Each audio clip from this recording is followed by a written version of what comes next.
नमस्कार. ग्रंथाली प्रतिभांगण प्रस्तुत साहित्यव्रती कार्यक्रमाच्या तिसऱ्या भागात मी अश्विनी भोईर आपल्या सगळ्यांचं मनापासून स्वागत करते. साहित्यव्रतीच्या आजच्या तिसऱ्या भागात आपल्या भेटीला आलेल्या आहेत सुप्रसिद्ध कवयित्री, लेखिका आणि संशोधक डॉक्टर सिसिलिया कारवालो. नमस्कार मॅडम. प्रतिभांगणमध्ये आपलं खूप खूप स्वागत.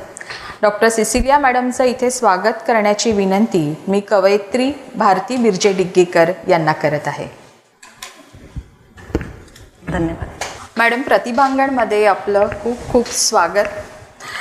डॉक्टर सिसिलिया कारवालो या लेखिका खरं तर संपूर्ण महाराष्ट्राला ठाऊक आहे की मॅडमनी अध्यापनाच्या क्षेत्रात देखील बहुमोल योगदान दिलेलं आहे आणि त्याचबरोबर मराठी साहित्यातलं मॅडमचं योगदान खूप मोठं राहिलेलं आहे.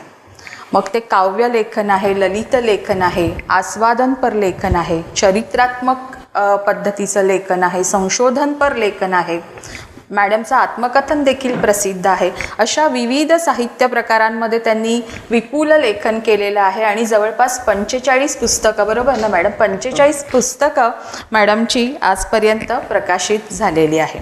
संपादनाच्या क्षेत्रातलंही मॅडमचं काम खूप महत्त्वपूर्ण आहे.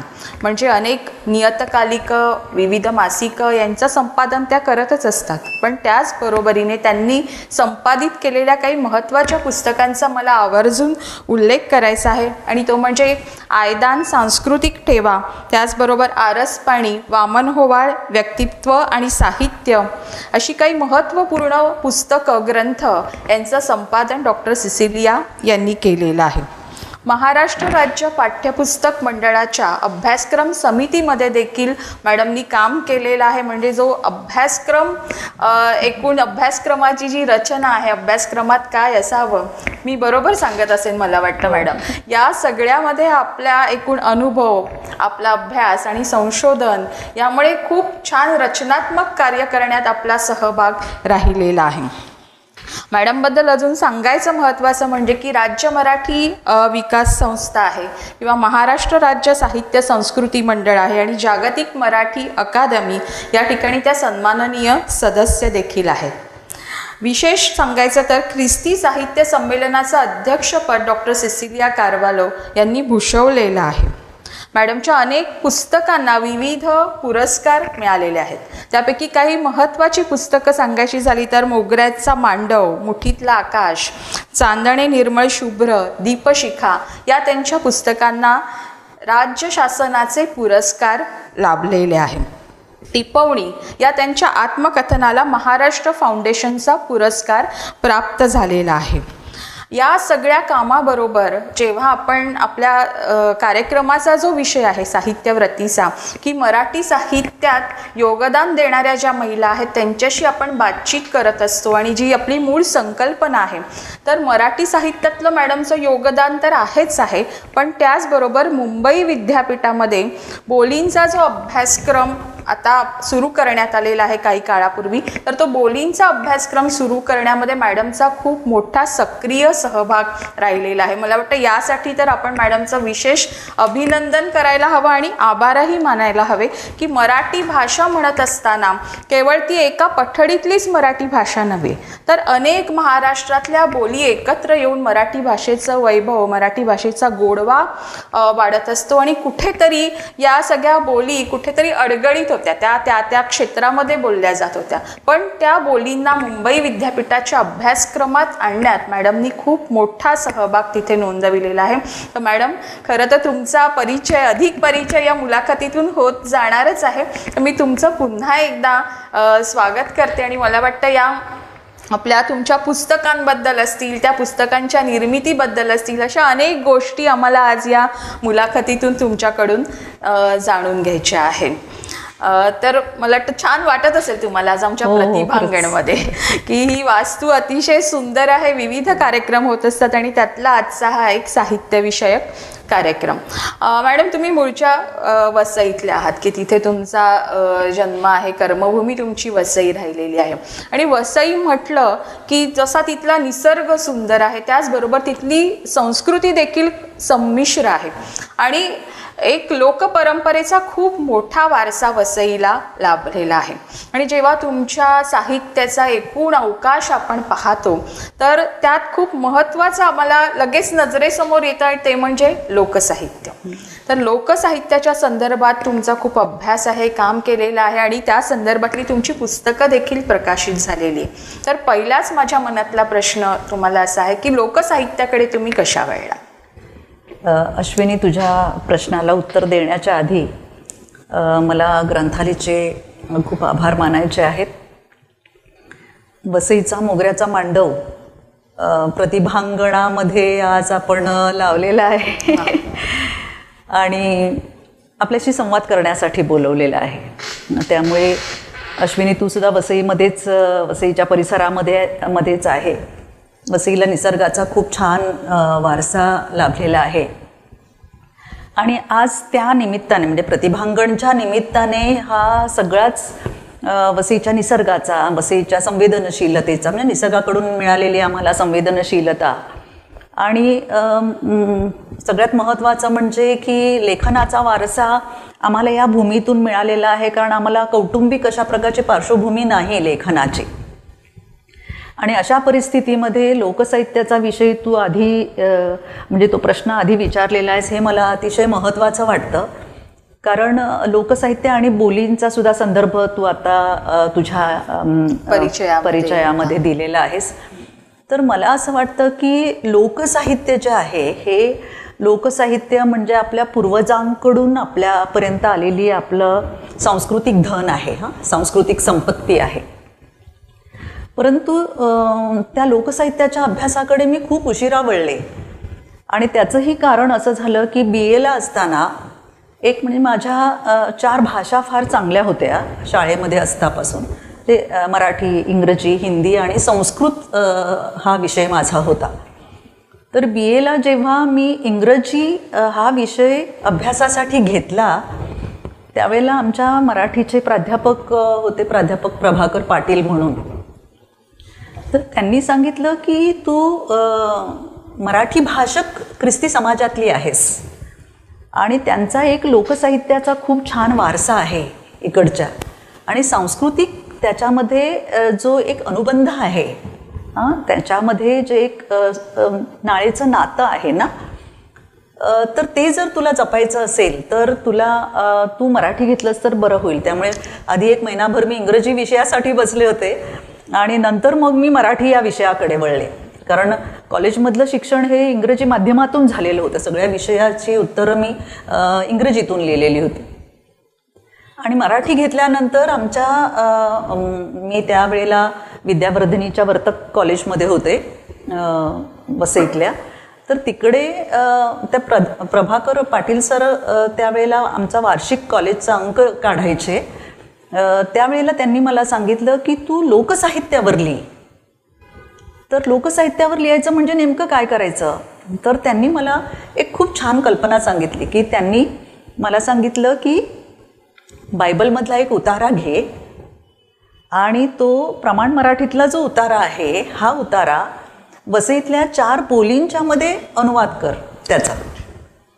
आणि त्याप्रमाणे मी केलं. म्हणजे वाडवळीमध्ये केलं, सामवेदी बोली आहे ख्रिस्ती समाजाची त्याच्यामध्ये केलं, कोळी समाजाची वेगळी भाषा आहे आणि एक वळकर नावाचे एक बोली तिथे एक समाज आहे त्या बोलीमध्ये मी त्याचा अनुवाद केला म्हणजे भाषांतर केलं आणि ते इतकं छान जमलं आणि तेव्हापासून तो लोकसाहित्याचा प्रवाह जो आहे तो झुळझुळत राहिला.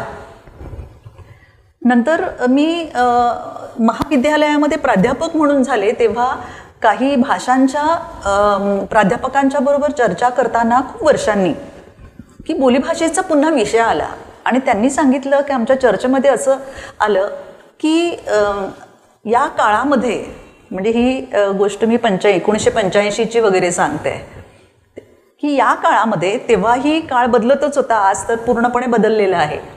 तर त्यांनी सांगितलं की या काळाला जो वेग आलेला आहे त्या वेगामध्ये, त्या गतीमध्ये जर सगळ्यात जास्त काही टिकणार असेल तर ती बोलीभाषा, त्या बोलीभाषाच टिकतील. त्यावेळेला खूप त्याच्यावर विचार केला नाही, परंतु त्यावेळेला त्यांनी आणखीन एक गोष्ट सांगितली की बोली, म्हणजे आमच्या चर्चेमध्ये विषय असा निघाला की भाषेंचे हे वेगवेगळ्या विभागातून येणारे झरे असतात आणि त्याच्यातून प्रमाण भाषा निर्माण झालेली असते. आणि ते वाक्य मला इतकं आवडलं की मग आम्हाला असं वाटलं की अरे आमची बोली, मायबोली ही मराठी आहे, पण मराठीची एक बोली आहे, वाडवळी बोली आहे.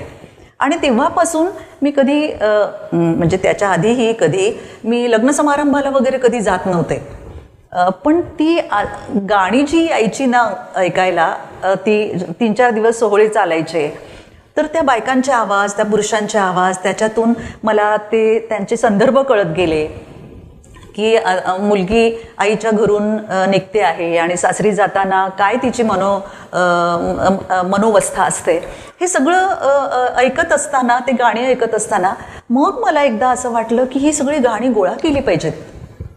आणि मी काही वयोवृद्ध असलेल्या काही महिला होत्या, त्यांना विचारून, काही मला माहिती होती, अशी सगळी गाणी मी गोळा करायला लागले.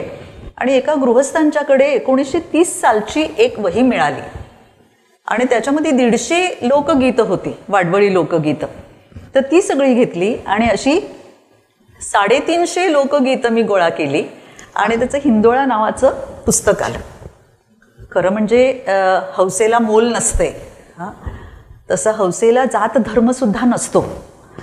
तर मला ते लोकगीतातून कळलं आणि त्याच्यातून एक अतिशय महत्त्वाचा मुद्दा कळला की मराठी भाषक ख्रिस्ती समाज यांच्या लोकगीतांमध्ये आणि त्यांच्या शोकगीतांमध्ये सुद्धा, कारण एखादं मयत झाल्यानंतर, मृत्यू झाल्यानंतर घरामध्ये बायका रडायच्या, त्यासुद्धा गीतामध्ये रडायच्या आणि आपल्या कुटुंबाचा इतिहास सांगायच्या किंवा त्यांचे एकमेकांशी नातेसंबंध काय होते ते सांगायचे. आणि ते सगळं कळल्यानंतर मला असं वाटलं की लोकगीतं आणि शोकगीतं याच्यामध्ये हिंदू समाजाचे, धर्माचे असं मी म्हणत नाहीत, हिंदू समाजामध्ये असलेले प्रचलित असलेल्या ज्या रीतिरिवाज आहेत, त्यांच्या प्राककथा आहेत, धर्मातील अनेक ज्या प्राककथा आहेत, प्रतीकं आहेत, प्रतिमा आहेत, या सगळ्या आणि ख्रिस्ती समाजामध्ये सुद्धा हे येतंय. आणि तो एक सांस्कृतिक अनुबंध मला लोकसाहित्याचा अभ्यास करताना फार महत्त्वाचा वाटला आणि एक आंतरधर्मीय सुसंवादाचा सुरम्य सूर मला त्याच्यामध्ये ऐकू आला. मी एका गीताचा फक्त उल्लेख करते की त्या गीतामध्ये त्यांनी असं म्हटलेलं आहे की म्हणजे ते गीत असं आहे, हां, म्हणजे मी आधी वाडवळीमध्ये मी गाऊन दाखवत नाही, पण त्याचे शब्द असे आहेत की डोंगरावरनं डेवला रे जोगी, जोगी वाजवी तेरे, जोगी वाजवी तेरे, नाना का पनकारा. म्हणजे मुलगी वयात आल्यानंतर ख्रिस्ती समाजामध्ये तिला 2 प्रश्न विचारले जातात. एक म्हणजे तुला लग्न केलं पाहिजे, करायचं आहे का, किंवा मग तुला नन झालं पाहिजे, साध्वी झालं पाहिजे. तर तुला साध्वी व्हायला जायचं आहे का, किंवा काही वेळेला मुलंच सांगायची की मला धर्मगुरू व्हायला जायचं आहे, किंवा ती बाई म्हणायची की, मुलगी म्हणायची की मला धर्मभगिनी व्हायला जायचं आहे. तर या गीतामध्ये असं सांगितलेलं आहे की एक मुलगी, तिला आईवडील विचारतात तू लग्न करायचं आहे का तुला, तर ती असं म्हणते, त्या गीतातून सांगते की डोंगरावरनं डेवला रे जोगी, जोगी वाजवी तेरे, जोगी वाजवी तेरे, वाजवी ते नाना पनकारा. मग ते तिची आई तिला विचारते की जोग्या संगे जाशील, कायंगू दुये खाशील. मग ती असं म्हणते, मी खाईन गे वडाची वडफळं. हां, मग ती म्हणते की जोग्या संगे जाशील, कैंगू दुये रेशील. म्हणजे तू मुली, दुये म्हणजे दुहिता ना, की तू कुठे राहशील. तर ती असं म्हणते की मी रेईन गे वडाच्या झाडाखाली. नंतर तो तिसरा प्रश्न असा विचारतो की जोग्या संगे जाशील, काय ग दुये पांघरशील, काय ग दुये वापरशील, असं म्हणजे कपडे कोणते वापरशील. तर ती मुलगी असं म्हणते की मी लेई नगे गोणीची गोंडपाट. आता हे गीत असं आहे, हां, याच्यामध्ये सांस्कृतिक अनुबंध बघा किती सुंदर आलेला आहे. पहिला प्रश्न असा आहे की इथे शंकर आणि पार्वतीचा पौराणिक जो संदर्भ आहे तो दिसतोय. कृष्ण आणि राधा यांचा संदर्भ दिसतोय आणि ख्रिस्त आणि त्याचे अनुयायी म्हणजे त्याला नन किंवा प्रिस्ट होणं, धर्मगुरू किंवा धर्मभगिनी होणं. तर आता ती मुलगी असं म्हणते, आई असं म्हणते की तू जोग्याबरोबर जाशील, काय करशील? तर ते त्याचं स्पष्टीकरण असं आहे की ती पहिला ख्रिस्ती संदर्भ असा आहे की ती मुलगी असं म्हणते की ख्रिस्त डोंगरावरनं डेवला रे जोगी. त्या डोंगरावरून म्हणजे पर्वतावर प्रवचन देऊन ख्रिस्त खाली आला डोंगरावर आणि त्याला खूप अनुयायी मिळाले. आणि मग महिलांनी आणि पुरुषांनी जे अनुयायीत्व स्वीकारलं त्याचं. तर त्यामुळे त्यांनी जे साध्वी किंवा धर्मगुरू होणं पत्करलं, मग त्यावेळेला त्यांनी खूप मोठा त्याग केला की त्यांना खायला प्यायला नाही काही, त्यांना पांघरायला काही नाही, झोपायला काही नाही, राहायला काही नाही. अशा अवस्थेत केवळ त्यांनी जी मूल्य दिली, ज्याने जे तत्व दिलं, त्याच्यामुळे त्याच्या मागे मागे गेल्या. हा ख्रिस्ताचा संदर्भ त्याच्यामध्ये आहे. शंकर आणि पार्वतीचा संदर्भ असा याच्यामध्ये आहे की जेव्हा पार्वतीच्या लग्नासाठी तिला विचारलं गेलं तेव्हा पार्वतीने सांगितलं की मला शंकराशी लग्न करायचं आहे. त्यावेळेला ते असं म्हणाले की तो तर कसा आहे, भणंग जोगी, असं त्याचं वर्णन आलेलं आहे. तर त्याच्याबरोबर तू कशी राहशील, हा एक संदर्भ त्याच्यामध्ये येतो. आणि दुसरा, जोगी वाजविते रे, जोगी वाजविते रे नाना का पणकारा. पणकारा म्हणजे फणकार ना, कलेचा आविष्कार अशा अर्थाने. आता कृष्ण आणि राधेचा संदर्भ इथे येतो कारण कृष्ण पावा वाजवतो आणि त्याच्यावर राधा भुलतात. हा जो संदर्भ आहे ना, तो संदर्भ म्हणजे हा जो सांस्कृतिक आंतरधर्मीय अशा प्रकारचा सांस्कृतिक संदर्भ त्या प्राकथांमधून जो जाणवतो ना, तो मला त्यावेळेला महत्त्वाचा वाटला आणि त्याचा एक संदर्भ फक्त मी दिलेला आहे. अशी अनेक गीतं आहेत की ज्याच्यामध्ये रामाचा संदर्भ आहे, ज्याच्यामध्ये सीतेचा संदर्भ आहे, ज्याच्यामध्ये वनवास आपल्याला दिसून येतो, ज्याच्यामध्ये कृष्णाचा, राधेचा, रुक्मिणीचा संदर्भ आहे. तर हे जे सगळे संदर्भ वाचत असताना मला असं दिसून आलं, म्हणून ताराबाई भवाळकरांनी या पुस्तकाला, हिंदोळा या पुस्तकाला प्रस्तावना लिहिलेली आहे आणि त्याच्यात त्यांनी एक अतिशय महत्त्वाचं वाक्य असं घातलेलं आहे की जरी ख्रिस्ती समाजाने त्यांनी वेगळा धर्म जरी स्वीकार केला तरी त्यांचं उपासनेचं दैवत बदललं, परंतु सांस्कृतिकता बदलली नाही. कारण भाषा आणि संस्कृती यांचा संदर्भ आहे आणि यांच्यामध्ये एकात्मता आहे ना. भाषेमधून सगळा सांस्कृतिक संदर्भच आपला येतो. म्हणजे आज आम्हाला म्हणजे माझ्या जीवनात हा वनवास का आला असं म्हणताना आम्ही वनवास हा शब्द केवळ रामायणातला आहे म्हणून बाहेर नाही काढून टाकू शकत. बौद्ध धर्माचे अनेक संदर्भ येतात, ते सगळे संदर्भ आपण त्याच्यामध्ये वापरतो कारण आपण मराठी आहोत आणि मराठी मातीतून आलेलो असल्या कारणाने त्या मातीचा लेप आपल्या भाषेला लागलेला आहे आणि तो आपण नाकारू शकत नाही. आणि त्यामुळे मला लोकसाहित्याचा अभ्यास करणं जास्त महत्त्वाचं वाटलं. आणि आजही मला बोलींचा अभ्यास करताना, कारण त्याच्यातून लोकभाषेतूनच बोली आलेल्या ज्या आहेत, त्या बोलींचा अभ्यास करताना मुंबई विद्यापीठामध्ये जेव्हा मी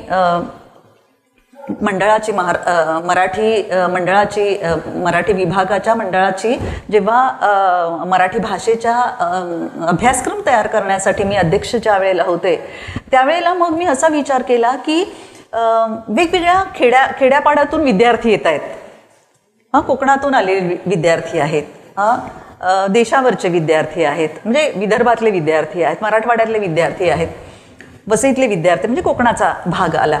तर त्यांना त्यांच्या भाषेमध्ये जर म्हणजे त्याच्यामध्ये त्यांना पर्याय ठेवलेले होते की त्यांनी त्या भाषेचा अभ्यास करायचा, म्हणजे काही कलाकृती त्यांना अभ्यासक्रमासाठी लावलेल्या होत्या आणि त्या लावल्यानंतर त्यांना जर असं वाटलं की मालवणी भाषा लावलेली होती, आगरी भाषा लावलेली होती आणि वाडवळी भाषा लावलेली होती, तर ज्यांना ज्या भाषेचा अभ्यास करायचा आहे किंवा ज्या कलाकृतीचा त्या भाषेतल्या त्या बोलीतल्या कलाकृतीचा अभ्यास करायचा, त्या कलाकृतीचा अभ्यास ते करू शकतात. आणि त्यामुळे प्रथमच अशी विद्यापीठ पातळीवर बोलींच्यासाठी एक पूर्ण पत्रिका तयार केली गेली आणि विद्यार्थ्यांना ते फार आवडलं आणि 6 वर्षापर्यंत त्याचा अभ्यास होत होता. आणि विद्यार्थी त्यामुळे हे बोलीभाषांचा आज अभिजात भाषेचा दर्जा मिळाल्यानंतर, अभिजात भाषा म्हणजे काय की घरंदाज आणि पूर्वापारपासून चालत आलेली जी आपली भाषा होती ती लोकसाहित्याच्याही आधीची भाषा आणि कदाचित अभिजात भाषा आज जो 2000 वर्षापूर्वीचा संदर्भ त्याला लावलेला आहे किंवा 2500 वर्षापूर्वीचा संदर्भ लावलेला आहे, ही सगळं लोकसाहित्यच आहे मला असं वाटतं. आणि त्याच्या पलीकडे त्याच्या आधीही जे काही लोकगीतं, लोककथा, लोकसाहित्य जे उपलब्ध झालं त्याच्यावरूनच हा अभिजात भाषेचा दर्जा मिळालेला आहे. आणि आज बोलींकडे बघण्याचा आपला दृष्टिकोन बदललेला आहे. कारण बोलीकडे बघण्यामध्ये एक न्यूनगंड लोकांच्या मनामध्ये होता की बोलीभाषा म्हणजे अशुद्ध भाषा आहे. तर भाषा ही कधी शुद्ध आणि अशुद्ध असं भाषा कधी नसतेच. भाषा ही भावना असते. तर लोकसाहित्यामध्ये जशी लोकगीतं जी आलेली आहेत, ही भावना जी आहे ही भावना महत्त्वाची आहे. आणि म्हणून लोकसाहित्यामध्ये मला वाटते की एक असा संदर्भ आपल्याला दिसून येतो की लोकसाहित्याचा अभ्यास करताना भाषा, भूषा, तुमचा पेहराव कसा आहे, भाषा, भूषा, भवन, भोजन आणि भजन, प्रार्थना, या सगळ्या पद्धती ज्या आहेत त्या लोकसाहित्यात आपल्याला कुठे ना कुठेतरी दिसतात. आणि ती जी आपली संस्कृती आहे, मग ती वस्तुरूप संस्कृती असेल, मूल्य संस्कृती असेल, आणि त्या संस्कृतीतून आपला विकास होतो. आणि मला असं वाटतं की त्यामुळे आपण आज जे आहोत, आज जेव्हा आपण बोलीभाषा बोलतो किंवा लोकसाहित्याचा अभ्यास करतो, तेव्हा आपण आपल्या पूर्वजांशी संवाद साधतो. आणि वेगवेगळी मिथकं जेव्हा येतात, त्यामुळे मला असं वाटतं की मराठी भाषा जास्त गर्भश्रीमंत होत असते. त्यामुळे लोकसाहित्याचा अभ्यास आणि बोलींचा अभ्यास हा फार महत्त्वाचा आहे. आणि वसईला हा वारसा आहे कारण वेगवेगळ्या समाजाचे लोक तिथे गुण्यागोविंदाने नांदत होते. आणि त्यामुळे ते अभ्यासातून, म्हणजे आपण असू किंवा नसू आपल्याला माहीत नाही, परंतु आपण जे शब्दांकित केलेलं असेल तर पूर्वजांचे आपले विचार, पूर्वजांचे आपले बोल आपल्याला साहित्याच्या दृष्टीने आपल्या हातात राहतात आणि पुढच्या पिढ्यांच्यापर्यंत ते संक्रमित होत राहतात. त्यामुळे बोलीभाषांना आणि लोकसाहित्याला खूप महत्त्व आहे असं मला वाटतं. अगदी खरं की तुमचं हिंदोळा हे जे पुस्तक आहे, तर ते पुस्तक वाचताना आपल्याला जाणवतं की त्यात लोकसाहित्याचा अभ्यास आहे, पण शेवटी लोकगीतं, लोकसाहित्य हे कुठून येतं, तर ते शेवटी मातीतून येतं. त्यामुळे तुम्ही खूप छान त्याची मला एक त्रिवेणी मांडणी दिसते. म्हणजे एकीकडे ती लोकगीतं आहेत, त्या लोकगीतांमधलं भाषा सौंदर्य आहे तेही आपल्याला त्यातनं तुम्ही उलगडत गेलेला आहात. आणि दुसरं म्हणजे की लोकगीतं म्हटलं की अधिकाधिक स्त्रियांशी त्याचं खूप जवळचं नातं आहे. म्हणजे अगदी आपली सिमोन बोवार समाजशास्त्रज्ञ लेखक आहे, ती म्हणते की स्त्री ही केवळ एक नैसर्गिक देणगी नाहीये, तर ती एक सामाजिक रचना आहे असं म्हणते. तेव्हा ती असं म्हणत असताना तिला असं म्हणायचं आहे की केवळ हे सगळं आपण म्हणत असतो, तिची सहनशक्ती, ती असं वागते, अमुक वागते, हे तिला निसर्गतःच दिलेलं आहे. पण असं नाही आहे. ती आजूबाजूचा जो समाज आहे आणि त्या समाजाशी तिचं जे देवाणघेवाण आहे आणि त्या सगळ्याचा परिणाम म्हणून तिची घडण अशी होत गेलेली आहे. आणि ते सगळं कुठेतरी लोकगीतांमधून सहजतेने तिच्या जगण्याचा भाग असताना ते व्यक्त होत असतं. आणि हा एक महत्त्वाचा भाग तुमच्या हिंदोळा या पुस्तकातून व्यक्त झालेला आहे. म्हणजे सिमोन द बुवाने फार छान सांगितलेलं आहे ते की बाई बाई म्हणून जन्मास येत नाही, तिला बाई बनवलं जातं. तर लोकगीतांमध्ये विशेषतः सगळी म्हणजे बहुसंख्य लोकगीतं जी आहेत ही स्त्रियांवर आधारलेली आहेत. पुरुषांवरची लोकगीतं आपल्याला जरा कमी दिसतात, कारण बाईवर सामाजिक बंधनं होती आणि त्या बंधनातून ती मुक्त व्हायला बघते लग्न झाल्यानंतर, पण ते आणखीन त्याच्यामध्ये अडकत जाते. आणि समाजाची रचना कशी आहे ती रचना त्याच्यामधून त्यामध्ये आणि खूप छान उलगडलं आहे तुम्ही की आणि हे वाचताना हा अभ्यास अजून पुढच्या एका अभ्यासाला एक प्रेरणा देतो असं ते खूप सुंदर पुस्तक आहे. म्हणजे खरं तर तुमचे अनेक साहित्य प्रकार आहेत की ज्यात तुम्ही लेखन केलेलं आहे. मला फार मोह होतो खरं तर तुमच्या कवितेकडे येण्याचा, पण मी तो मोह आवरते कारण आज मला तुमच्याकडून अजून काही तुमची वेगळी पुस्तकं आहेत, काही वेगळे साहित्य प्रकार तुम्ही हाताळलेले आहेत, त्याकडेही यायचं आहे. आणि म्हणून तो मोह आवरून एक पुढच्या तुमच्या पुस्तकाकडे येते आणि तो म्हणजे खूप सुंदर निरागसतेचा नजराणा. ग्रंथालीनेच ते पुस्तक आपला मागच्या वर्षीचा वाचक दिन होता तेव्हा ते प्रकाशित झालेलं आहे. म्हणजे तुम्ही बालसाहित्यातही खूप छान लिहिलेलं आहे. मग काही त्यातले महत्त्वाचे संग्रह म्हणजे थुई थुई आहे, ऋतुचक्र आहे, अंगणातली मज्जा, असे छान मुलांसाठी तुम्ही लेखन केलेलं आहे. म्हणजे मॅडमकडे बघताना मला खूप एक कुतूहलही वाटतं. एकीकडे असा एकदम खूप वेगळ्या स्तरावरचा अभ्यास आणि एकीकडे लहान मूल होऊन मुलांशी जोडून घेऊन बालसाहित्यातलंही लेखन करायचं. खूप छान असं दोन टोकं, पण ती खूप छान अशी तुमच्या व्यक्तिमत्वामध्ये जुळून आलेली एक छान संगम दिसतो. तर मुलांसाठीही तुम्ही लिहिलेले आणि निरागसतेचा नजराणा एक विशेष मला वाटतं की मराठी साहित्यात सिनेमांवर बरंचसं लेखन झालेलं आहे, पण हे विशेषत्वाने मुलांसाठी जे सिनेमे केले गेलेले आहेत तर या पुस्तकामुळे त्याच्याकडे लक्ष वेधलं गेलं. तर एकदम सगळा साहित्यातला अभ्यास असताना एकदम असं चित्रपटाकडे जाऊन आपण निरागसतेचा नजराणा लिहावं असं कसं का वाटलं किंवा कशा गेलात तुम्ही या पुस्तकाकडे? हे काही ठरवून वगैरे केलं होतं असं मला वाटत नाही. मला असं वाटतं की काळाची सुद्धा काही मागणी असते. म्हणजे बघा की पूर्वी आपण अंगाई गीतं गाऊन लहान मुलांना झोपवायचं नाहीत, निजवायचं ना. नीज आणि झोप याच्यामध्ये सुद्धा खूप फरक आहे असं मला वाटतं. आणि मुलांना खरोखरच नीज यायची कारण आई तिचा आवाज काही गोड होता असायला हवा होता असंही काही नाही आहे. पण तरीसुद्धा आई ज्या पद्धतीने मुलाला शिकवताना किंवा त्याला खूप घालताना आणि झोपवताना म्हणजे निजवताना जे काही ती बोलायची ना तर ते मुलांच्या मनावर बिंबलं जायचं. तो काळ आज राहिलेला नाही. म्हणजे पूर्वी हातामध्ये खुळखुळा दिल्यानंतर मुलांना खूप छान वाटायचं. आज लहान मुलांच्या हातामध्येही मोबाईल आलेला आहे आणि तो काही खुळखुळ्यासारखा वाजत नाही, तो दिवसभर वाजत राहतो आणि त्याच्यामुळे मुलांची नीज उडते, नीज लागत नाही ते सगळं काही ऐकून आणि इतकं अस्वस्थता येते, मनाला शांती लाभत नाही. तर हा काळ किती बदलला ना. तर मला असं वाटतं की बाल्य जपण्यासाठी सुद्धा एक संवेदनशील अशा प्रकारचं मन असावं लागतं. त्यामुळे मला आठवतं की सरोजिनी वैद्य बाईंनी माझ्या पंडिता रमाबाई हे त्यांच्याकडे मी एम.फिल केलं त्यावेळेला मी जो प्रबंध लिहिला तर त्यावेळेला त्यांनी मग तो प्रबंध पुस्तक रूपाने प्रसिद्ध झाला. त्यावेळेला डॉक्टर सरोजिनी वैद्य मला एम.एच्या वर्गामध्ये शिकवायला होत्या आणि एम.फिलच्या माझ्या मार्गदर्शक होत्या.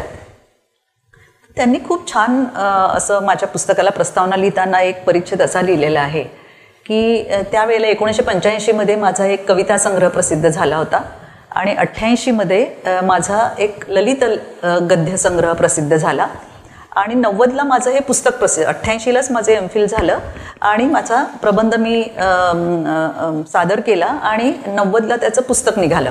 तर त्यावेळेला सरोजिनी वैद्यांनी एक छान वाक्य लिहिलेलं आहे की आधी तुझा कविता संग्रह प्रसिद्ध झाला, आता नंतर तुझा ललित गद्य संग्रह प्रसिद्ध झाला आणि आता हे संशोधनात्मक स्वरूपाचं पुस्तक येतंय तुझं. तर जितकं वेगवेगळ्या वाङ्मय प्रकारात तू लिहिशील तितकं तुझं व्यक्तिमत्व समृद्ध होईल असं त्यांनी एक वाक्य लिहिलेलं आहे.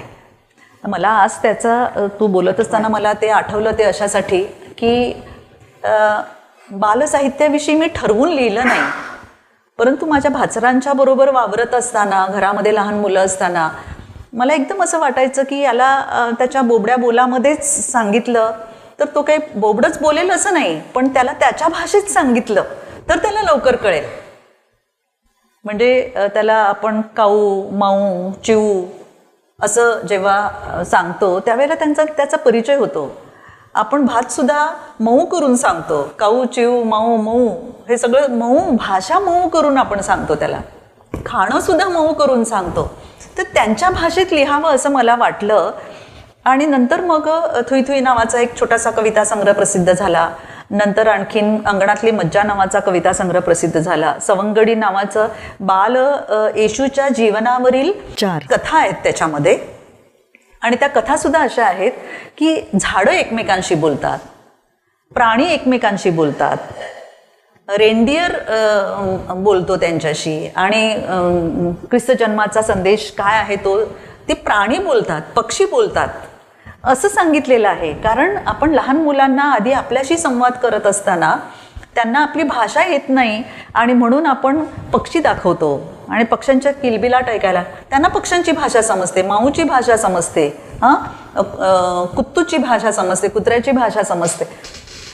तर तिथे हे सगळं मूकपणे चाललेलं असतं तरी त्यांना ते समजतं. म्हणून मग त्यांच्या पातळीवर येऊन जेव्हा आपल्याला बोलावं लागतं त्यावेळेला आपोआपच त्याच्यातून एखादी कथा किंवा कविता अशी निर्माण होत असते.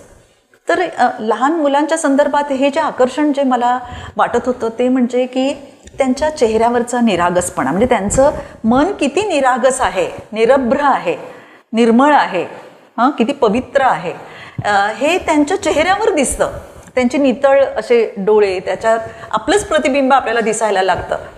तर मला असं वाटलं की जेव्हा मी लहान जागतिक स्वरूपाचे बालकांवरील चित्रपट बघितले त्यावेळेला मला असं वाटलं त्याच्यातल्या म्हणजे मला वाटतं की 10 आपल्याकडून ग्रंथालयानेच प्रकाशित केलेला निरागसतेचा नजराणा आहे की त्याच्यामध्ये 1921 साली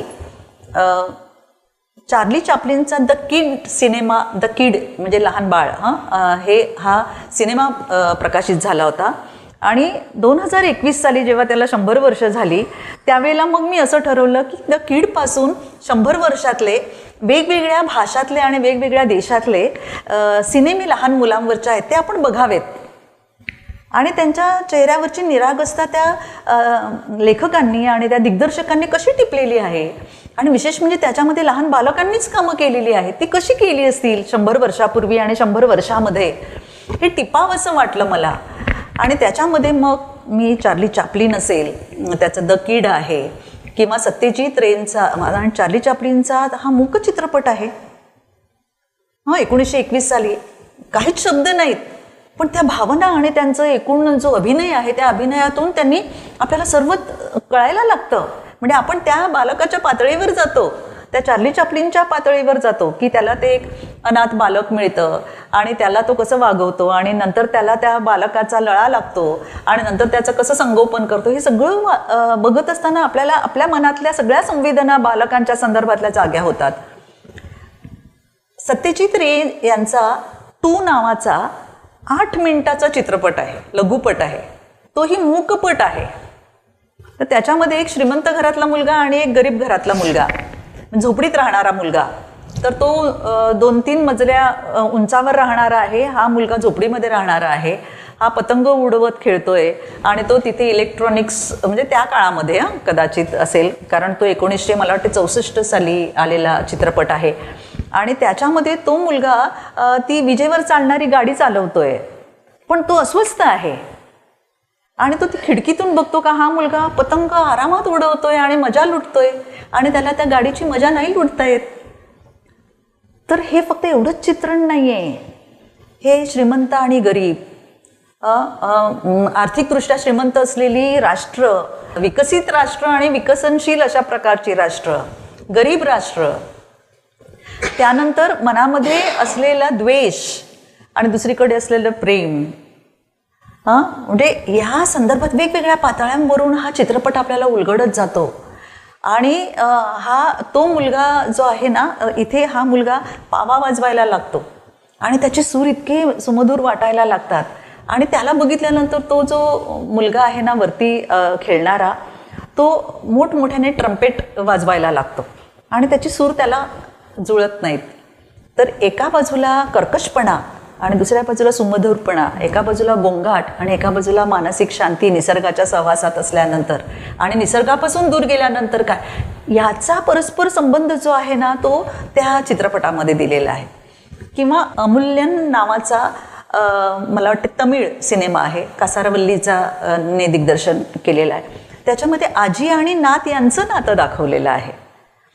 किंवा उबुंटू, उबुंटू म्हणजे हा झुलू भाषेतला शब्द आहे आणि आपल्याकडे मला वाटते पुष्कर श्रोत्रीने त्याचं दिग्दर्शन केलेलं आहे. आणि त्याच्यामध्ये मराठी शाळांची जी अवस्था आहे ना, तो मला मुद्दाम त्या चित्रपटाकडे लक्ष वेधावंसं वाटलं. पण ती शाळेतली लहान मुलं, एकच त्यांचा मास्तर आहे, एकाच वर्गामध्ये अनेक वर्ग शिकवले जातात आणि विविध वयोगटातली मुलं असतात, पण ती मुलं अभ्यासामध्ये खूप छान असतात. परंतु सरकारकडून असा आदेश येतो की आता ती शाळा बंद करायची कारण विद्यार्थ्यांची संख्या नाही पुरेशी. आणि अशा वेळेला आपल्या शाळेमधून जी बाहेर पडलेली मुलं असतात ना, त्या मुलांना मिळवायचा ही मुलं कसा प्रयत्न करतात. तर ते उबुंटूचा अर्थ काय आहे की मी आहे कारण आम्ही आहोत, सगळेजण असतील तर मला महत्त्व आहे, मी एकटा असेल तर मला महत्त्व नाही. हे नेल्सन मंडेलाने ते त्यावेळेला दिलेला जो शब्द होता ना, त्या शब्दाचा इतका छान वापर त्यांनी करून घेतला आहे. तर ते ज्या लहान मुलांचं वागणं आहे, आपल्या भाषेविषयीचं, आपल्या मातृभाषेविषयीचं जे प्रेम आहे, तर अशा वेगवेगळे चित्रपट, आणि सगळ्यात जास्त उल्लेख करायचा आहे तो म्हणजे माजिद या इराणी दिग्दर्शक जे आहेत, की कलर ऑफ पॅराडाईस नावाचा सिनेमा आहे. तर अशा प्रकारचे जे सिनेमे आहेत ना, तर या चित्रपटातून लहान मुलांचं दर्शन आणि त्यांची मनोवस्था, त्यांची भावावस्था जी आहे ती दाखवावं असं मला वाटलं. आणि ते अचानक सुचलं. म्हणजे मला असं वाटलं की काही आपल्या मनामधल्या कल्पकता ज्या असतात, कल्पना ज्या असतात, त्या सगळ्याच काही कवितेमध्ये आपल्याला मांडता येत नाहीत, सगळ्याच काही कथेमध्ये मांडता येत नाही, सगळ्याच काही कादंबरीमध्ये मांडता येत नाहीत.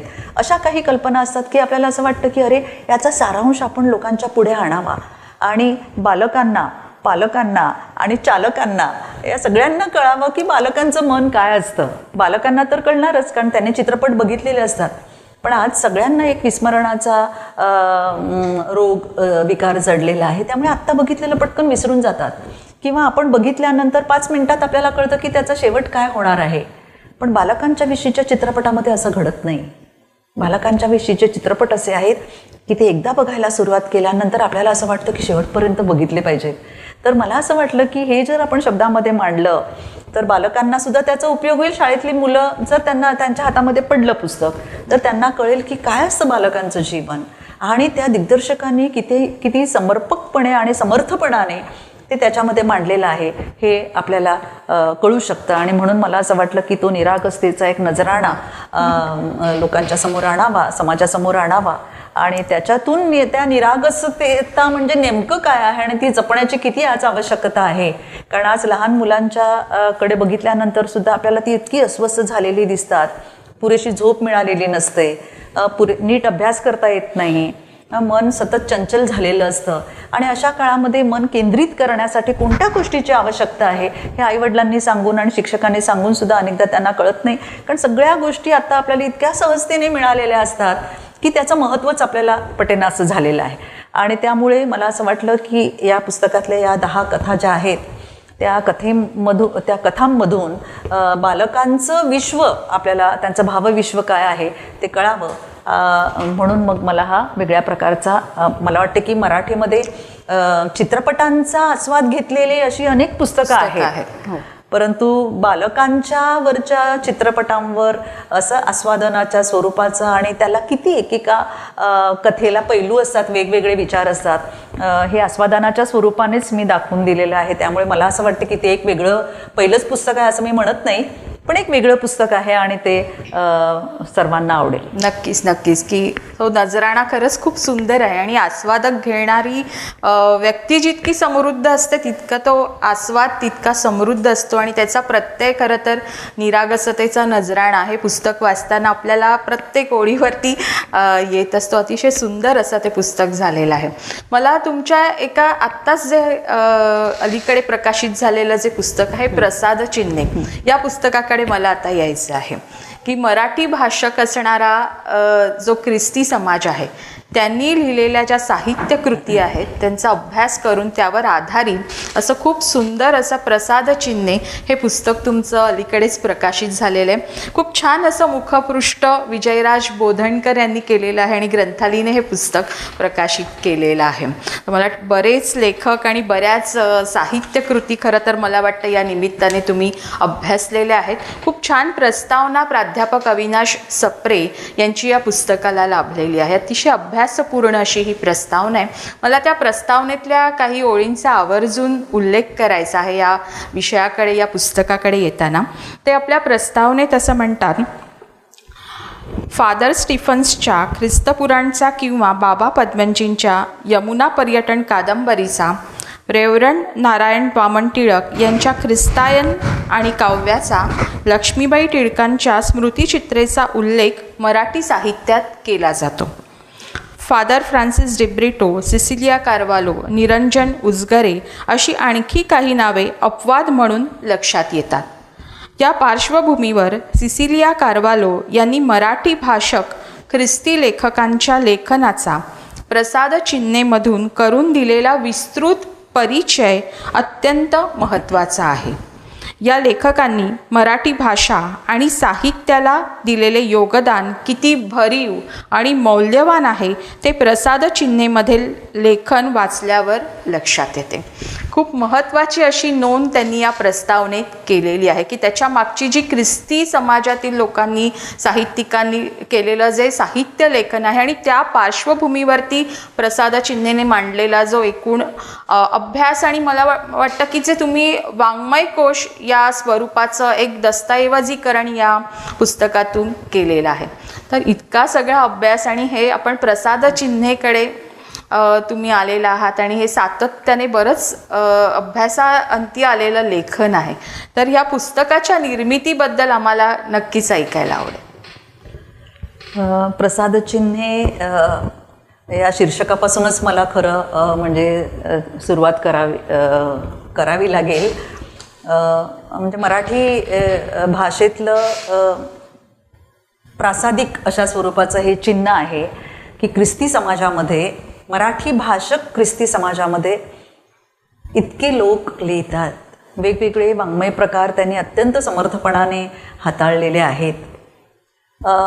खरं म्हणजे की याच्या निर्मिती प्रक्रियेच्या संदर्भात म्हणायचं तर किंवा आता तू अश्विनी सांगितलंस की कोशवाङ्मयाच्या स्वरूपाचं हा ग्रंथ आहे. तर या ग्रंथाचं वर्णन आता कसं करायचं मला कळत नाही. एक तर वाङ्मयाचा इतिहास म्हणून त्याचा समावेश करावा लागेल. कोशवाङ्मय सगळं एकत्र आणलेलं आहे म्हणून त्याचा उल्लेख करावा लागेल. ऐतिहासिक दस्तावेज म्हणून त्याचा उल्लेख करावा लागेल. आणि मला तर असं वाटतं की एक संपूर्ण ग्रंथालय आहे ते. म्हणजे आपल्या वैयक्तिक ग्रंथालयात जशी 501 पुस्तकं असावीत तर मी 484 पुस्तकांचा सारांश म्हणजे वाचून ती पुस्तकं त्याचा सारांश आणि वेगवेगळ्या प्रकारची म्हणजे वेगवेगळ्या साहित्य प्रकार जे हाताळलेले आहेत मराठी भाषक ख्रिस्ती समाजातील लेखकांनी ती पुस्तकं हातात धरून म्हणजे तो पुरावा हातात असल्याशिवाय लिहायचं नाही असंच मी ठरवलेलं होतं. परंतु ही प्रेरणा कशी मिळाली तर यशवंतराव चव्हाण मुक्त विद्यापीठ नाशिकचं यांनी त्यांच्या 2020च्या बदललेल्या धोरणानुसार त्यांनी अभ्यासक्रमामध्ये ख्रिस्ती साहित्य, मुस्लिम साहित्य, जैन साहित्य, बौद्ध साहित्य असं साहित्य अभ्यासक्रमात लावलेलं आहे.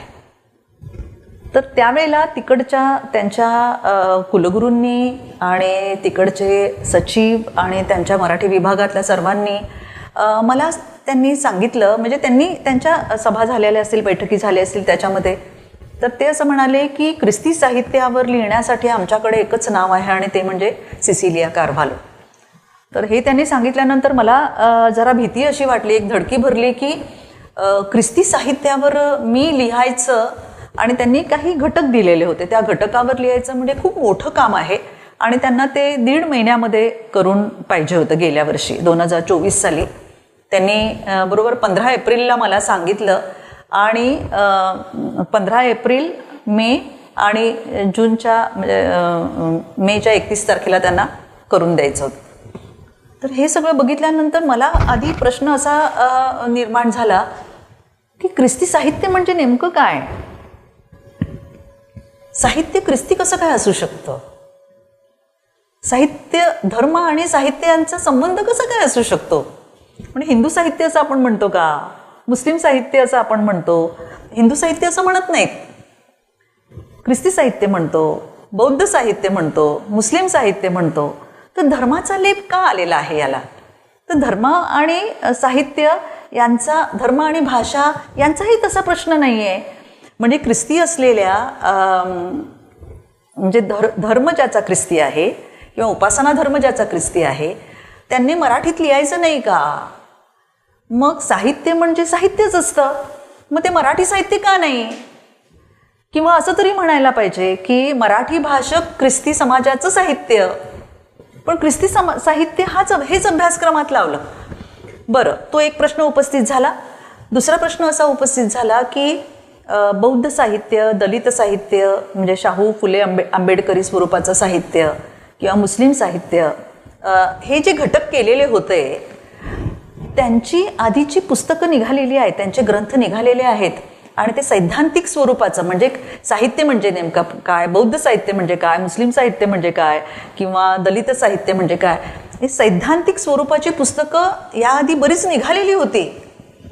परंतु ख्रिस्ती साहित्यावर सैद्धांतिक स्वरूपाचं पुस्तकच निघालेलं नव्हतं. त्याच्या आधी 2 पुस्तकं आलेली होती. ते एक म्हणजे गंगाधर मोर्जे यांचं ख्रिस्ती साहित्य या नावाचं एक पुस्तक प्रसिद्ध झालेलं आहे. परंतु सुरुवातीपासून तर मला वाटते की 1960 पर्यंतचं, त्याच्यानंतरचं जे साहित्य आहे त्याचा काहीच उल्लेख नव्हता आणि त्याच्यामध्ये ख्रिस्ती साहित्य म्हणजे काय याची व्याख्या केलेली नाही आहे.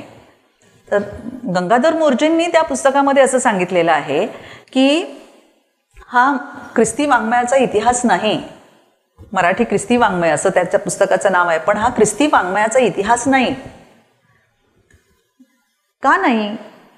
कारण हे याच्यामध्ये धार्मिक स्वरूपाचं साहित्य सुद्धा आहे आणि साहित्य म्हणजे ज्याला साहित्यिक मूल्य आहेत ते साहित्य आपण समजतो.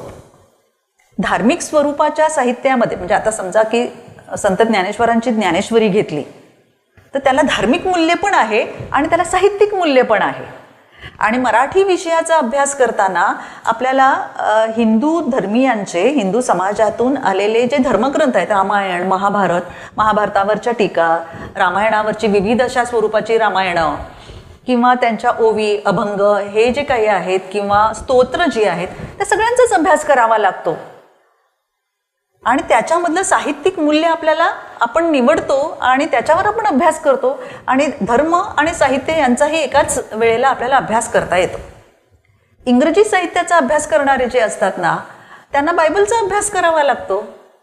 जॉन मिल्टन, कवी मिल्टन याचं पॅराडाईज लॉस्ट आणि पॅराडाईज रिगेन हे बायबलवर आधारित आहे.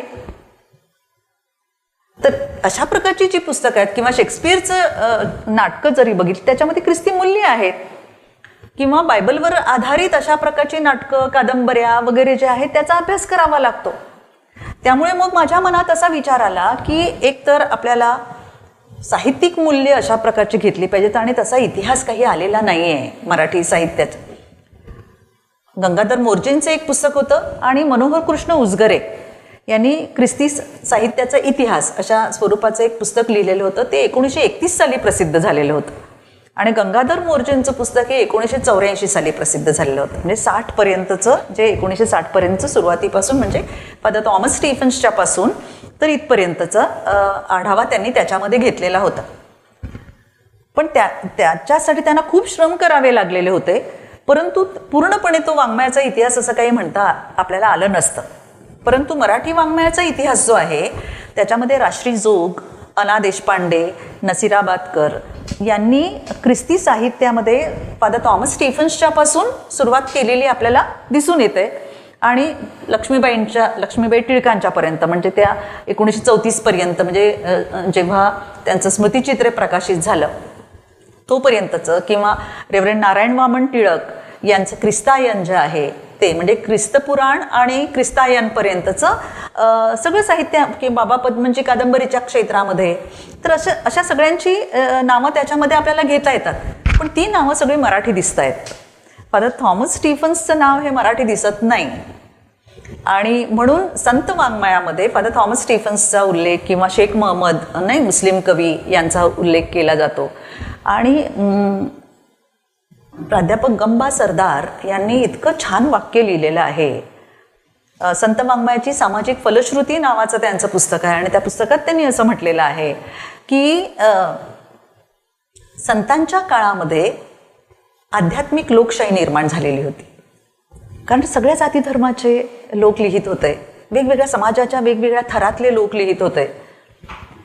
त्याच्यामध्ये संत वाङ्मयामध्ये मग शेख महम्मदाचाही उल्लेख आलेला आहे आणि फादर थॉमस स्टीफन्सचा, कारण 17व्या शतकापर्यंतचं ना फादर थॉमस स्टीफन्सचं ख्रिस्तपुराण हे 17व्या शतकातलं आहे. 1616 मध्ये लिहून पूर्ण झालं आणि 1619 मध्ये फादर थॉमस स्टीफन्स मरण पावले.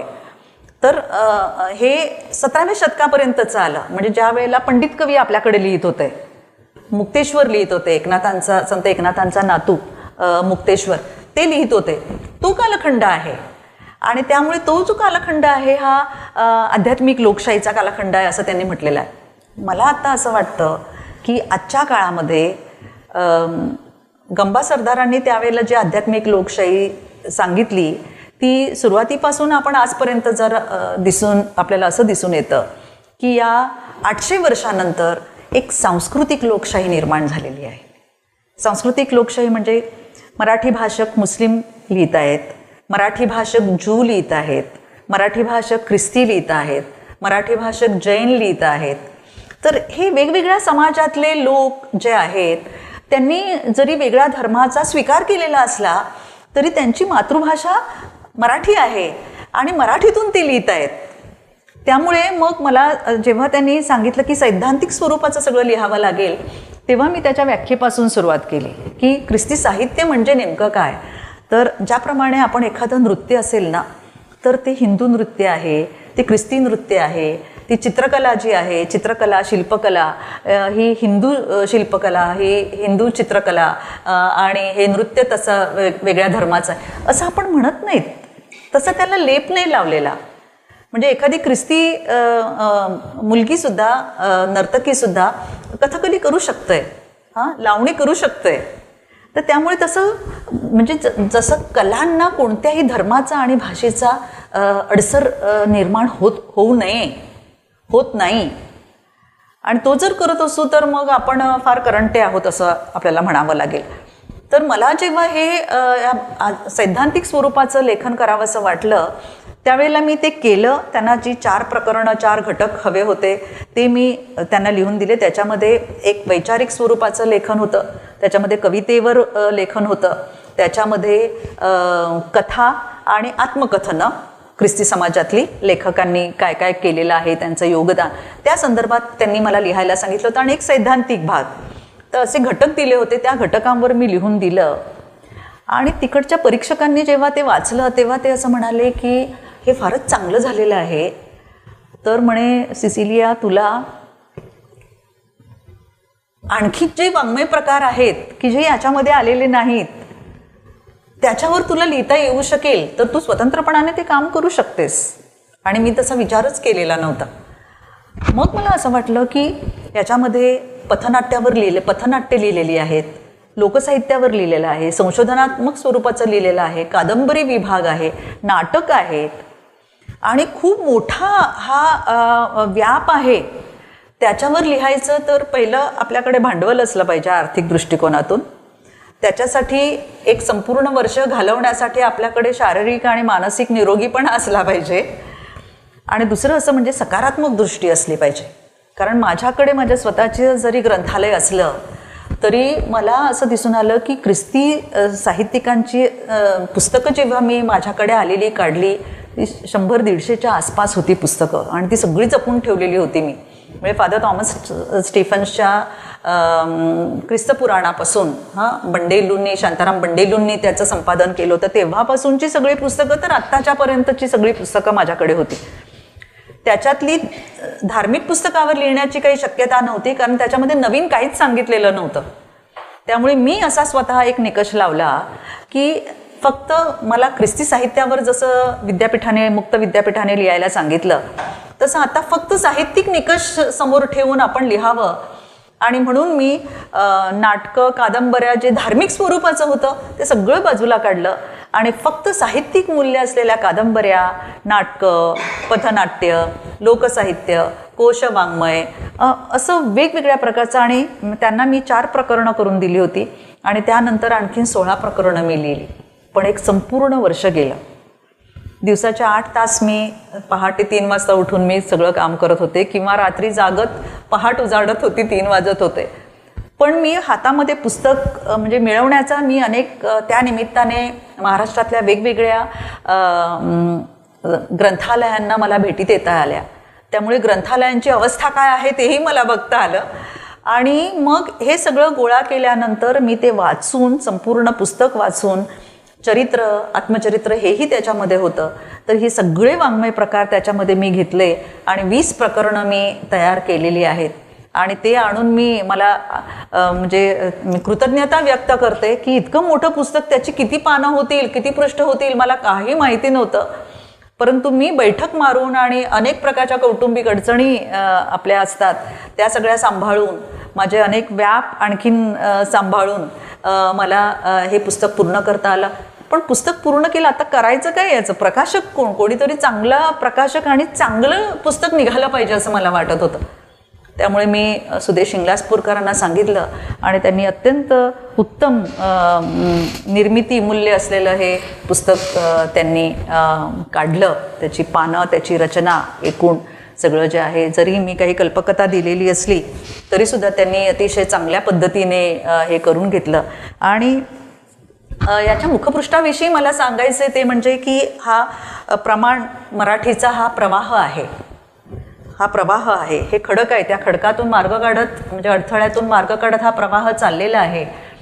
आणि वेगवेगळ्या बोलींचे, वेगवेगळ्या समाजाच्या, वेगवेगळ्या धर्माच्या जे मराठी भाषक लोक आहेत त्यांनी ज्या साहित्याच्या पणत्या याच्यामध्ये सोडून दिलेल्या आहेत त्या कशा वाहत आहेत हे मी याच्यामध्ये दाखवून दिलेलं आहे. त्यामुळे मला असं वाटतं की हे एक प्रसादचिन्ह आहे एकूणच. म्हणजे आज मराठी भाषेला अभिजात भाषेचा दर्जा मिळालेला आहे, परंतु ख्रिस्ती समाजाचं एक फार मोठं योगदान आहे. कारण आज आपण जेव्हा बघतो की मराठी पुस्तकं छपाई 1806 जेव्हा कॅरी आणि हे सगळे लोक होते यांनी आपल्याला मुद्रण कला अस्तित्वाला आली त्या काळामध्ये आणि ग्रंथरूपाने पुस्तकं आपल्या हातामध्ये आले किंवा विचार होते लोकांचे ते आपल्या हातामध्ये आले.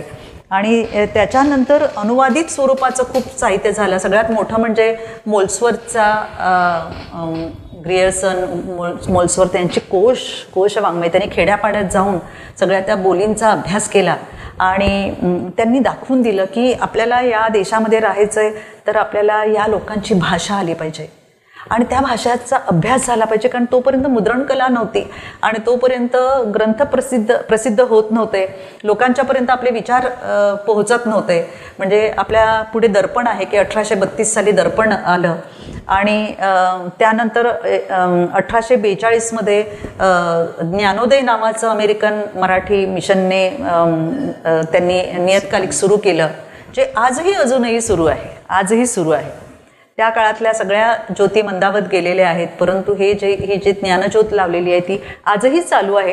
त्याचं स्वरूप कदाचित वेगळं झालेलं असेल, पण त्या काळामध्ये लोकांची अडचण समजून मराठीतून आणि अमेरिकन लोकांनी मराठी शिकून मराठीतलं हे जे नियतकालिक चालवलं, म्हणजे कोशवाङ्मयाच्या स्वरूपामध्ये, नियतकालिकाच्या स्वरूपामध्ये, अनुवादाच्या स्वरूपामध्ये त्यांचं खूप मोठं योगदान धर्मप्रसारकांचं, मिशनऱ्यांचं आहे. आणि म्हणजे कुसुमाग्रजांनी एका नाशिकला झालेल्या कार्यक्रमामध्ये मला वाटतं 1988 याच्यामध्ये तो उल्लेख मी केलेला आहे. कारण ख्रिस्ती साहित्य संमेलनं नंतर झाली, वेगवेगळ्या प्रकारचे मेळावे झाले आणि त्याच्यातून खूप मोठं साहित्य आलं आणि त्याच्यामध्ये त्यांनी असं सांगितलेलं आहे की आज जो मराठीचा वटवृक्ष आपल्याला झालेला दिसतोय त्याच्यामध्ये ख्रिस्ती मराठी मिशनऱ्यांचं खूप मोठं काम आहे. हे कुसुमाग्रजांनी त्यावेळेला एका भाषणामध्ये, मेळाव्यामध्ये सांगितलेलं होतं. तर मराठी आज जेव्हा अभिजात भाषेचा दर्जा मिळालेला आहे, आता मी बोलत होते त्याच्याविषयी, की त्यामध्ये हा भाग एक अतिशय महत्त्वाचा आहे. पण हे सांगत असतानाच मला आपल्याला हेही सांगायचं आहे की 17व्या शतकामध्ये फादर थॉमस स्टीफन्सने जेव्हा ख्रिस्तपुराण लिहिलं त्या काळामध्ये एकतर फादर थॉमस स्टीफन्स हे त्याचं नाव, ते इंग्लंडमधून आलेले होते, ते इंग्रज होते. पोर्तुगीजांचा कालखंड होता.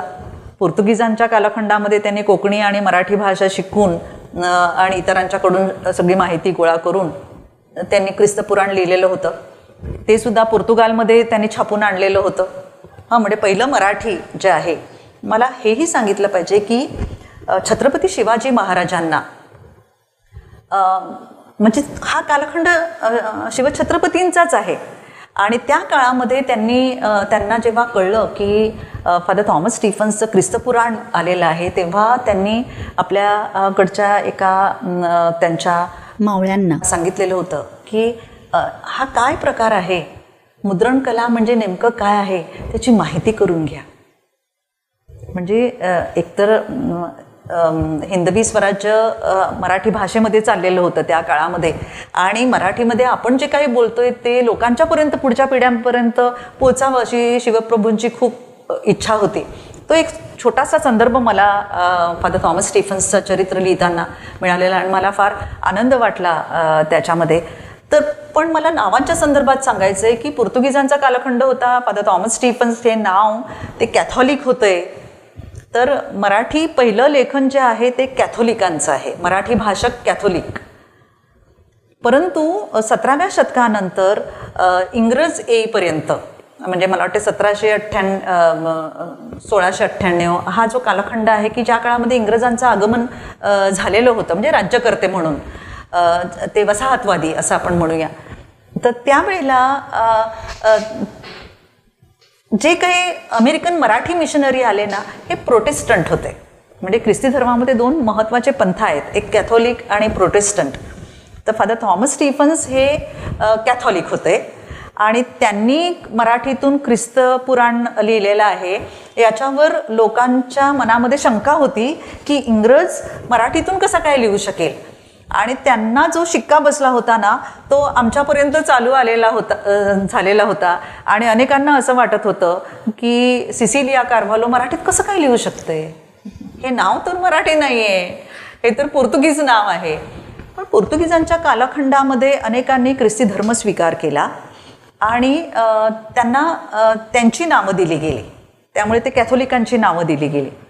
परंतु अमेरिकन मिशनरी जेव्हा आले 19व्या शतक, त्यावेळेला अमेरिकन मराठी मिशनने इकडच्या लोकांची, ज्यांनी ख्रिस्ती धर्माचा स्वीकार केला, तेव्हा त्यांना मराठीच नावं ठेवली. म्हणजे रेव्हरंड नारायण वामन टिळक, लक्ष्मीबाई टिळक, पंडिता रमाबाई डोंगरे, बाबा पद्मनजी, नेहम्या गोरे, त्रिभुवन, पुणेकर वगैरे अशी नावं सगळी आली. तेव्हा ते ख्रिस्ती होते आणि ते मराठीतून लिहित होते. परंतु त्यांच्याविषयी शंका कधी उपस्थित केली गेली. निरंजन उजगरे, कोणाला अनेक काळपर्यंत माहीतच नव्हतं की ही व्यक्ती ख्रिस्ती आहे म्हणून. तर हा एक भेद आहे ना, तो पण भेद आपण समजून घेतला पाहिजे.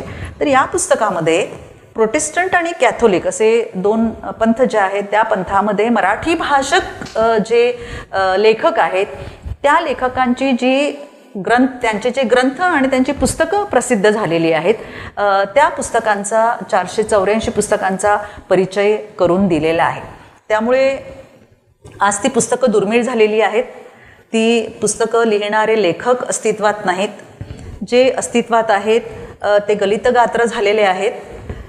त्यामुळे त्यांची पुस्तकं आपल्याला मिळणं शक्य नाही. परंतु मी अनेक प्रयासांती ही पुस्तकं कुठून कोणाच्या चक्रमुद्रित प्रती वगैरे घेऊन मी ती मिळवलेली आहेत. आणि अशा पद्धतीने हे सगळं साहित्य गोळा केलं. त्याच्यामध्ये गोळा करणं आणि हाताने लिहून काढणं, कारण मला टंकलिखित करता येत नव्हतं, त्यामुळे आणि त्या बाबतीमध्ये मी निरक्षर आहे असं म्हणावं लागेल. परंतु तसं हाताने लिहिल्यामुळे मला कळत गेलं की कुठे दुरुस्त्या करायला पाहिजेत. कारण रात्री अपरात्री उठल्यानंतर कुठेतरी काहीतरी नवीन विचार यायचा आणि तो लिहिण्यासाठी पटकन कुठेतरी लिहून ठेवायचं, मग ते पुन्हा चांगल्या अक्षरात लिहून काढणं. अशा प्रकारे मला वाटते मी 2000च्या आसपास पानं हाताने लिहून काढली आणि दिवसाच्या 8 तास. परंतु मी हे काम केल्यानंतर मला आज समाधान वाटतंय की आज लोकांना पदराला खार लावून पुस्तकं विकत घेणं, पुस्तकं विकत घेण्यासाठी लोकांची तशी इच्छाच नसते. अनेकदा दुर्मिळ झालेली पुस्तकं मिळणं शक्य नाही, किंवा त्या पुस्तकात काय ते संपूर्ण पुस्तक कोण वाचायला लागणार आहे ना. त्यामुळे त्या पुस्तकाच्या सगळ्या पुस्तकांच्या, म्हणजे कविता संग्रह, कथा, कादंबरी, नाटक, एकांकिका, चरित्र, आत्मचरित्र, वैचारिक स्वरूपाचं लेखन, लोकसाहित्य, कोशवाङ्मय, ह्या पथनाट्य, असे जे सगळे वाङ्मय प्रकार आहेत ते सगळे वाङ्मय प्रकार वाचून, ती पुस्तकं वाचून त्याचा सगळा सारांश असा असल्यामुळे एका पुस्तकामध्ये एक संपूर्ण ग्रंथालय सामावलेलं आहे. तर अशा पद्धतीने ही त्याची निर्मिती प्रक्रिया आहे असं मला. आणखीन बऱ्याच गोष्टी आहेत, परंतु आपल्याला सगळ्याच काही इथे आपल्या बोलण्यामध्ये आणता. वाचक मला वाटतं स्वतःच हे पुस्तक वाचतील, विकत घेऊन वाचतील आणि खूप मोठा असा एक आयाम जो आहे ख्रिस्ती समाजाने जे साहित्य निर्माण केलेलं आहे, साहित्य कृती आहेत, तर तो त्याच्यावर एक मोठा प्रकाशझोत मला वाटतं या पुस्तकाने टाकलेला आहे. नाही, आणि आणखीन एक महत्त्वाचा मुद्दा म्हणजे की महाराष्ट्राला हाताच्या बोटावर मोजण्या इतकेच मराठी लिहिणारे ख्रिस्ती साहित्यिक माहिती आहेत. परंतु माझ्या मनात एक असा विचार आला की अनेक एवढे लोक जर लिहित आहेत तर त्यांना आपण आपल्यासोबत घेऊन जावं. म्हणजे फक्त आम्हीच लिहितो असं नाही, आमच्यापेक्षा खूप चांगलं लेखन करणारे आत्ताच्या काळामध्ये खूप चांगले लेखक आलेले आहेत, लेखक कवी आहेत, विचारवंत आहेत. तर ह्या लोकांचा महाराष्ट्राला परिचय व्हावा हा महत्त्वाचा मुद्दा आहे. म्हणजे एक तर अभ्यासक्रमात लावलेला आहे, त्यामुळे पुढच्या म्हणजे विद्यार्थ्यांच्या ज्या पिढ्या आहेत त्यांना तर त्याचा अभ्यास करता येईलच. परंतु जे ख्रिस्ती समाजातले आहेत ज्यांना हे पुस्तक वाचायचं आहे त्यांना, आणि जे ख्रिस्ती नावाचे लेखक आहेत त्यांनी ते दुसऱ्यांनी वाचावेत आणि त्यांना कळावं की मराठी भाषेची एवढी सेवा केलेली आहे. म्हणून अभिजात भाषेचा मुद्दा मला फार महत्त्वाचा का वाटतो की अभिजात भाषा म्हणजे 2500 वर्षापासून जेव्हा आपण सांगतो तेव्हा ते सगळ्यांचे पूर्वज होते ना. वेगळ्या धर्मस्वीकाराचा मुद्दा नंतर आलेला आहे, खूप उशिरा आलेला आहे, पण तोपर्यंत आपले पूर्वज होतेच ते ना. त्यामुळे त्यांना झालेल्या यातना आहेत त्या सगळ्या आपल्या यातना आज पण आपण अनुभवतो आहोत वेगवेगळ्या पद्धतीने, वेगवेगळ्या प्रकारांनी. परंतु हे सगळं बघत असताना आपल्याला असं वाटतं की एवढ्या सगळ्या काळाचा जो प्रवाह वाहत गेला पुढे, जो याच्यामध्ये दाखवलेला आहे की एवढ्या प्रवाहात हे सगळं वाहून नाही गेलं, तर त्यांनी आपलं स्वतःची पणती निर्माण केली, स्वतःचा दीप तयार केला आणि समाजाला प्रकाश दाखवण्याचा, मराठीतून आपल्या बोलभाषेतून त्यांनी दाखवण्याचा प्रयत्न केला. ही खूप मोठी गोष्ट आहे. तर त्या सर्वांना आपण आपल्यासोबत घेऊन जावं आणि महाराष्ट्रासमोर आणावं असं मला वाटलं. आणि हेच एक मोठं प्रसादचिन्ह आहे असं मराठी भाषेच्या संदर्भात आणि अभिजात भाषेच्या संदर्भात असं मला वाटतं. नक्कीच की प्रसाद चिन्हेचं विविध स्तरांमधून स्वागत होत आहे. म्हणजे की अनेक जण याच्यावरती लिहत आहेत, बोलत आहेत आणि खूप छान एकूण मराठी सारस्वताने प्रसाद चिन्हेचं स्वागत केलेलं आहे. आणि अजूनही मला वाटतं वाचतील आणि अनेक जे अभ्यासक आहेत, संशोधक आहेत त्यांच्यासाठी सुद्धा एक महत्त्वाचा दस्तऐवज प्रसाद चिन्हेने निर्माण केलेला आहे. मुलाखतीच्या आपण अगदी शेवटाकडे येत असताना मी तुमच्या कवितेबद्दल काही आपण जाणून घेतलं नाही, कारण बरंच साहित्य तुम्ही लिहिलेलं आहे आणि त्यातलं हे जे काही असे छान छुपे असे छान छान ज्या गोष्टी होत्या त्या आपल्याला काही वेगळ्या गोष्टी होत्या त्या या मुलाखतीतून जाणून घ्यायच्या होत्या, त्याच्याबद्दल बोलायचं होतं. पण मुलाखतीचा शेवट मात्र आपण एका सुंदर कवितेने करावा अशी मी तुम्हाला विनंती करेन. एक छोटीशी कविता सादर करते.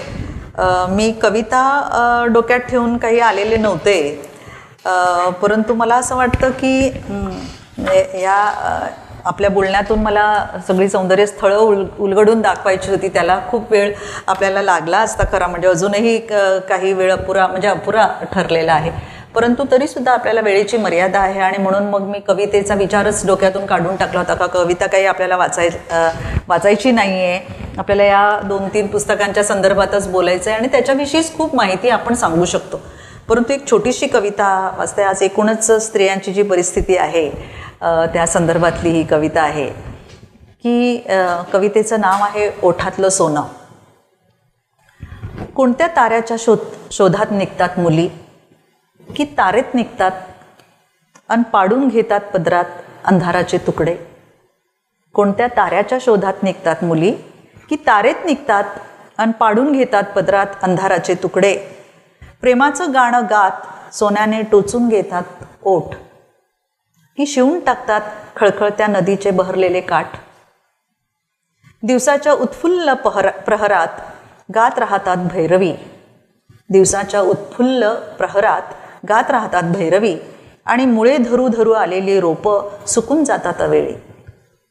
धरणी केवळ भेगाळत नाही तर दुभंगते अंधार भरल्या जंगलात गुडूप झालेल्या मुलींच्या दबलेल्या हुंदक्यांनी. जंगलातल्या झाडांनी आकांत मांडलाय, जंगलातल्या झाडांनी आकांत मांडलाय. झाडावरील चिलटांचे चित्कार टाकताहेत काळीज चिरून. सळसळती वीज क्षणात गेली विरून. क्षण एक पुरे प्रेमाचा, वर्षाव घडो मरणाचा, असे गोविंदाग्रजांचे गीत आळवीत, ओठातलं सोनं दडून बसलंय भेदरून, ओठातलं सोनं दडून बसलंय भेदरून. खूप छान, अतिशय अंतर्मुख करणारी खरं तर ही आपली कविता आहे. एकूण सगळं आजची मुलाखत आणि तुमचं सगळं साहित्य वाचत असताना नेहमीच जाणवतं की डॉक्टर सिसिलिया कारवालो म्हणे मराठी साहित्यातलं नेमकं योगदान आणि नेमकं आम्हाला काय दिलं आहे मॅडमने. मी मॅडम असं वारंवार म्हणते कारण त्या मला शिकवायला होत्या, मी त्यांची विद्यार्थिनी आहे, त्याच्यामुळे अर्थात मी त्यांना दुसरा कोणता शब्द मला सुचत नाही, मॅडमच असं म्हणणं जास्त मला. आणि मलाही आनंद वाटतोय की आपली विद्यार्थिनी आपली मुलाखत घेते आहे. म्हणजे आम्ही जे काही मराठी शिकवलं त्याच्यातून या मुली प्रेरणा घेऊन पुढे येत आहेत, ही खूप आनंदाची गोष्ट आहे.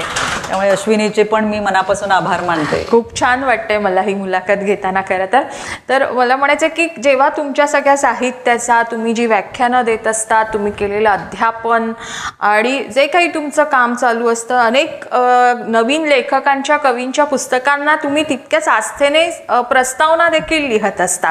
तर हे सगळं काम पाहत असताना की डॉक्टर सिसिलिया मॅडम म्हणजे काय, तर काय त्यांनी या मराठी साहित्याला आपल्याला दिलेलं आहे, आम्हा वाचकांना काय दिलेलं आहे, तर प्रामुख्याने एक गोष्ट अधोरेखित करावीशी वाटते की ती म्हणजे की आंतरधर्मीय सुसंवाद आणि जो सांस्कृतिक सुसंवाद आणि देवाणघेवाण आहे ती तुमच्या साहित्यातनं, तुमच्या व्याख्यानांमधून नेहमीच अधोरेखित होत राहिलेली आहे आणि त्याबद्दल मी खरंच तुमचे मनापासून आभार मानते. तुमचं जे टिपवणी हे जे आत्मकथन आहे तर खूप छान आत्मकथन आहे. म्हणजे ती फक्त तुमचीच गोष्ट नाही आहे, तर तुमच्याबरोबर तुमचा समाज, तुमचा परिसर, तुमचा भोवताल हा सगळा अवकाश घेऊन ते आत्मकथन येतं आणि त्यात खूप छान संदर्भ मला आहे की कार्यक्रमाच्या शेवटी तो सांगायचा आहे की मॅडम जेव्हा लहान होत्या तेव्हा अतिशय किरकोळ होत्या, तर तेव्हा त्यांच्या घरातले सगळे त्यांना मेनवात म्हणायचे, म्हणजे मेणबत्ती. आणि ते त्यांनी म्हटलं की मला मेनवात म्हणायचे, पण बहुधा ते एका भविष्याचं एक त्यातनं सूचन होतं. आणि खरंच आज जेव्हा तुमचा सगळा प्रवास पाहतो तेव्हा ही किती सुंदर मेणबत्ती आहे की जी स्वतः जळते आहे. म्हणजे हा सगळा अभ्यास म्हणजे एक साधना असते, स्वतः बैठक मारून बसणं, ती पुस्तकं मिळवणं आणि त्याच्यावरती ही साधना असते. म्हणजे स्वतः कुठेतरी जळून घ्यावं लागतं, तेव्हा आपल्याला दुसऱ्यांना छान प्रकाश देता येतो आणि तसंच जळून टाकता येतं. आणि तसाच तुमचा संपूर्ण साहित्य प्रवास राहिलेला आहे आणि असाच तो अखंड राहावा अशा मी आपल्याला शुभेच्छा देते. धन्यवाद. आणि काही प्रश्न असतील. मी आता अशी एक वेगळी कॅप्टनशिप करावी, मराठी भाषा समृद्ध काय, म्हणजे जसं ते सगळं ख्रिस्ती साहित्यातल्या साहित्याचा तुम्ही त्याचा परिचय आणि सगळं करून दिलं आहे, तसं ज्यू साहित्यिकांनी मराठींनी खूप केलेलं आहे. मला असं वाटतं हे पुस्तकाचं निमित्त घेऊन तुम्ही अशा विविध समाज, मुस्लिम असेल असे वेगळे खंड आले ना, तर मराठीतली जी कॉन्ट्रीब्युशन आहे आणि त्यामुळे मराठी भाषा समृद्ध झाली हे दिसू शकेल. तर त्याची कॅप्टनशिप तुम्ही करावी.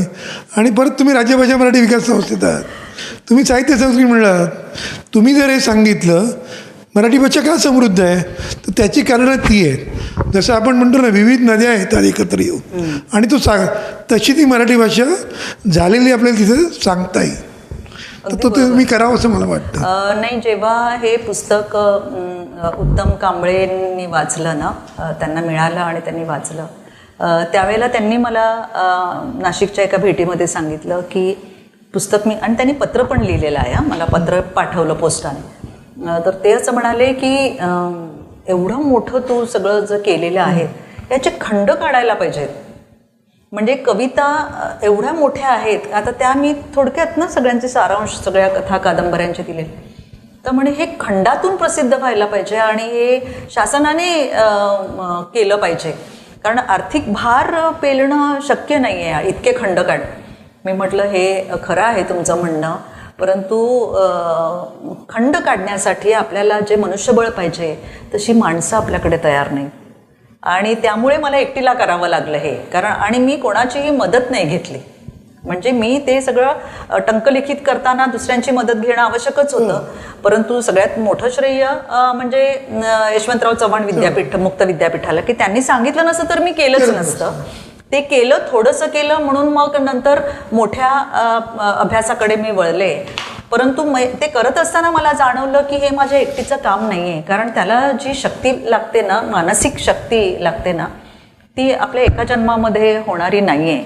पण मला असं वाटतं की आपल्याकडे गौरव ग्रंथ जेव्हा वेगवेगळ्या मोठ्या लेखकांचे निघाले ना, तेव्हा त्यांनी असे वाङ्मय प्रकार घेतलेले आहेत. म्हणजे वाङ्मय प्रकार म्हणजे वेगवेगळ्या समाजाच्या म्हणजे वेगवेगळ्या प्रवाहातलं साहित्य घेऊन त्यांनी ते गौरव ग्रंथ केलेले आहेत. तर मला असं वाटतं की ज्यू लोकांच्या साहित्यावर थोडं एक मागे काहीतरी एक पुस्तक संध्या जोशींनी केलेलं होतं ना, थोडंसं परिचय आहे, परिचयात्मक अशा स्वरूपाचं. हां, असं नाही. हां, जैन साहित्याचं आहे. जैन साहित्य म्हणजे अल्पसंख्याक जे आहेत ना, त्यांच्या साहित्याचं मोठं योगदान मराठीला, त्यामुळे मराठीचा प्रवाह बुलंद झालेला आहे खरं तर त्यामुळे तसं करायला हरकत नाही. परंतु मला असं वाटतं की त्याला आपण आता आयुष्याच्या संध्याकाळकडे चाललेलो आहोत आणि हे काम भर दुपारी घ्यायला पाहिजे खरं म्हणजे आयुष्याच्या. परंतु पण तुम्ही सांगून कोणाला तरी प्रोजेक्ट द्याल सांगून, तर तुम्ही तेवढं जरी सांगितलं, म्हणजे संपादक म्हणून आपण काम बघू शकतो आणि त्यांच्याकडून ते सगळं गोळा करून ते संपादित करू शकतो. पण ते खंडाच्या स्वरूपामध्ये आहे. पण मला वाटतं की ज्यू समाजाचं फार मोठं योगदान आहे. आणि आजही काही लोक इथे लिहितात. कारण मी जेव्हा मला वाटते की ग्रंथालयानेच वाशीला परिसंवाद ठेवलेला होता, त्याच्यामध्ये मीच बोलले होते. त्यावेळेला मी अनेक लोकांचा धांडोळा घेतला, म्हणजे साहित्याचा धांडोळा घेतला ज्यू समाजाच्या.